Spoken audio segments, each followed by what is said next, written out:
Titanic के मलबे पर रिसर्च के दौरान वैज्ञानिकों ने नोटिस किया समंदर की गहराई में इस जहाज के आगे का हिस्सा काफी अच्छी कंडीशन में तो वहीं इसके पीछे का हिस्सा बहुत बुरी हालत में एक दूसरे से 600 मीटर की दूरी पर पड़ा मिला। लेकिन ये दोनों ही टाइटैनिक का हिस्सा थे और एक ही समय पर डूबे थे। तो फिर इसके अगले और पिछले हिस्से में इतना फर्क कैसे? यानी 14 अप्रैल की रात आइसबर्ग से टकराने के अलावा टाइटैनिक के साथ और भी कोई बड़ा हादसा हुआ जिसने इसके पिछले हिस्से को ज्यादा नुकसान पहुँचाया। लेकिन क्या? टाइटैनिक 10 अप्रैल 1912 को साउथहैम्पटन से न्यूयॉर्क की ओर रवाना हुआ और 14 अप्रैल की रात जब यह हादसे का शिकार हुई तब टाइटैनिक अटलांटिक महासागर के बीचों बीच अकेली मौजूद थी, जिसपे 2240 लोग सवार थे, जिनमें से 1500 से भी ज्यादा लोगों ने अपनी जानें गंवाई। और कभी न डूबने वाला ये द अनसिंकेबल टाइटैनिक अटलांटिक महासागर के गहरे पानी में डूब गया। इस पूरे हादसे के आई विटनेसेस सिर्फ वो लोग थे जो लाइफ बोट पर सवार होने में कामयाब हुए, जिन्होंने टाइटैनिक के आइसबर्ग से टकराने से लेकर इसके डूबने तक की सारी घटनाएं अपनी आंखों से देखी।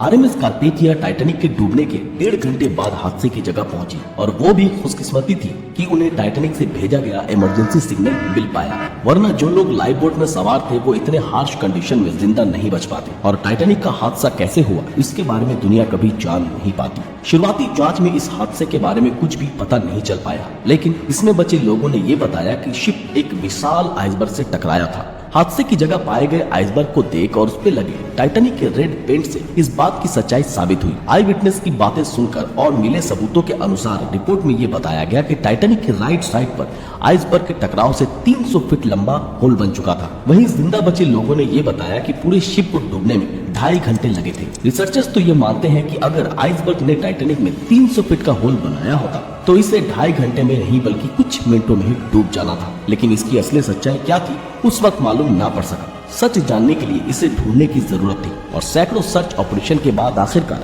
1985 में ओशियानोग्राफर रॉबर्ट बलार्ड और उनकी टीम ने अटलांटिक महासागर के 3800 मीटर की गहराई में टाइटैनिक के मलबे को ढूंढ निकाला, जिसके बाद कई अभियान किए गए जिसमें आरओवीज ने टाइटैनिक शिपरेक की हजारों तस्वीरें खींची। हेनरी नार्जियोलेट नाम के ओशियन एक्सप्लोरर ने 37 बार टाइटैनिक के मलबे का दौरा किया, लेकिन उन्होंने एक बार भी टाइटैनिक के किसी भी हिस्से में 300 फीट लंबा होल नहीं देखा। पर टाइटैनिक की तस्वीर में दिख रहे 30 फीट के इस हिस्से से ये पता चलता है कि ये हिस्सा किसी चीज से टकराया था, जिसका कुल एरिया 11 स्क्वायर फीट था। कैलकुलेशन के मुताबिक इस छोटे हिस्से से सिर्फ 370 गैलन पानी हर सेकंड टाइटैनिक के अंदर भर सकता था, जिसका मतलब है कि इस स्पीड से पूरे शिप में पानी भरने में 2.5 घंटे लगते और चश्मदीद गवाहों के मुताबिक टाइटैनिक को डूबने में उतना ही समय लगा था, जिससे ये रहस्य सुलझ गई कि टाइटैनिक में 300 फीट लंबा नहीं बल्कि 30 फीट गहरा होल बना था। लेकिन ये अकेला रहस्य नहीं था, आगे और भी कई राजों से पर्दा उठना बाकी था। टाइटैनिक को लेकर रिसर्च कर रहे वैज्ञानिकों को ये नहीं समझ आ रहा था कि टाइटैनिक का बो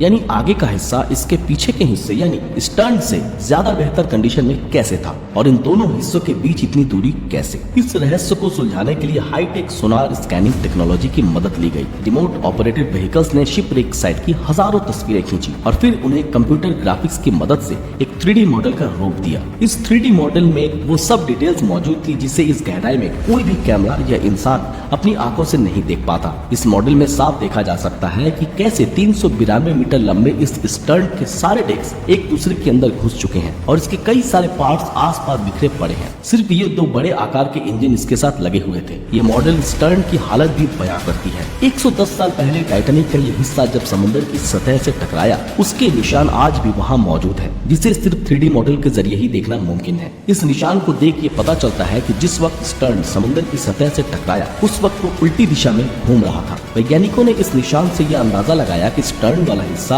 80 किलोमीटर प्रति घंटे की स्पीड से पानी के अंदर डूब रही थी। टाइटैनिक का पिछला हिस्सा जब इतनी तेजी से पानी के अंदर जा रहा था तब उससे उत्पन्न होने वाली फोर्सेस ने इसके कमजोर पार्ट्स को उखाड़ फेंका और जब ये इसी स्पीड से समंदर की गहराई से टकराया तो इसके सारे डेक्स एक दूसरे के ऊपर धंस गए। वहीं दूसरी ओर टाइटैनिक के बो यानी सामने के हिस्से का डिजाइन हाइड्रोडायनामिक मतलब पानी को आसानी से चीर सकता था, ठीक वैसे जैसे कोई भी शिप तैरते हुए पानी को चीरकर अपना रास्ता बनाती है। और यही कारण था कि टाइटैनिक का वो हिस्सा स्टर्न के मुकाबले ना ही घूम रहा था और ना ही पानी का दबाव इस पर डायरेक्ट अपना प्रभाव डाल पा रही थी। 110 साल पहले डूबे इस बदकिस्मत जहाज से जुड़ी एक और रहस्य को सुलझा पाने में साइंटिस्ट कामयाब हुए। लेकिन एक सवाल अभी भी बाकी था, वो ये कि टाइटैनिक शिप ठीक किस समय दो हिस्सों में टूटकर अलग हुई। टाइटैनिक के दो हिस्सों में टूटने का प्रूफ आई विटनेसेस ने दी। और जैसा जेम्स कैमरन की बनाई मूवी टाइटैनिक में भी दिखाया गया कि टाइटैनिक डूबने से पहले ही दो हिस्सों में टूट चुकी थी। ये बात कई मायनों में सच तो है, पर ये असल सच्चाई नहीं। जब बोट सेक्शन में पानी भरने लगा तो ये हिस्सा पानी के अंदर डूब गया,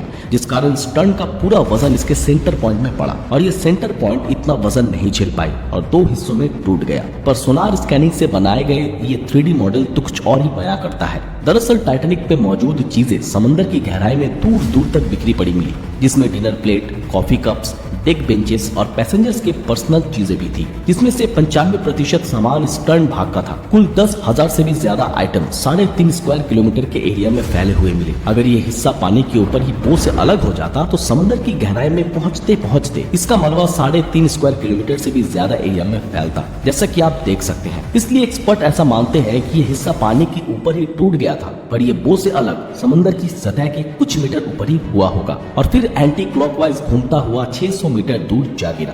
आज आरएमएस टाइटैनिक के बॉडी पार्ट्स पर पूरी तरह जंग लग चुका है। साइंटिस्टों के अनुसार समंदर की इस गहराई में ऑक्सीजन की कमी के कारण जंग लगने में काफी समय लगता है, पर जंग के कुछ सैंपल्स को जब टेस्ट किया गया तो पता चला कि टाइटैनिक पे ये जंग समुद्री बैक्टीरिया से निकलने वाली ऑक्सीजन के कारण लगी है। रिसर्चर्स ऐसा मानते हैं कि जिस स्पीड से इसे जंग खा रही है, साल 2030 तक समुद्र की गहराई से टाइटैनिक का नामो निशान हमेशा हमेशा के लिए मिट जाएगा।